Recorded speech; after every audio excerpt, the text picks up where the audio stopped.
Il semblerait que les événements qui se dérouleraient en France entre mai et août 2025 pourraient être marqués par un sentiment aigu d'ego chez Emmanuel Macron. Face à une éventuelle remise en question de son autorité, il pourrait annoncer des guerres, utilisant un discours de mobilisation qui effraierait la population. Toutefois, il est probable qu'il n'enverrait pas de civils au front, se contentant de déplacer quelques militaires pour justifier ses déclarations. Son ego enivrant pourrait l'inciter à répondre avec arrogance à ceux qui le mépriseraient, créant des tensions commerciales qui impacteraient les Français. D'autres chefs d'État, conscients de cette fragilité, pourraient profiter de son arrogance pour le manipuler, le poussant à commettre des erreurs aux conséquences lourdes pour la population. Médiatiquement, les Français entendraient un discours contradictoire, oscillant entre alarmisme et rassurance, visant à engendrer résignation et acceptation. Une annonce officielle dans le domaine médical pourrait surgir, bien que beaucoup aient déjà eu vent de cette information. Le gouvernement pourrait affirmer que ce qui était autrefois considéré comme une fausse nouvelle serait désormais reconnu comme une vérité, car validé par des instances officielles.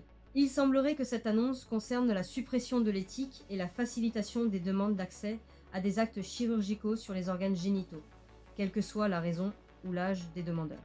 Le gouvernement pourrait également envisager de rompre ses liens avec certaines associations, similaires à celles nommées LGBT, estimant ne plus en avoir besoin, les graines étant semées, il n'y a plus qu'à attendre la récolte. Les citoyens apprendraient alors qu'une évolution des lois sur la surveillance se profilerait, réduisant encore la nécessité de passer par un procureur pour être surveillé, ce qui provoquerait sans doute un mécontentement croissant.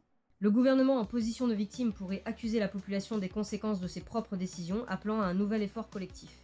Les Français recevraient peut-être une missive, que ce soit par courrier ou notification, laissant entrevoir un climat de résignation et de désarroi. J'espère que mon partage vous a plu. Je vous invite à vous abonner et à activer la petite cloche de notification pour être averti de mes futures vidéos.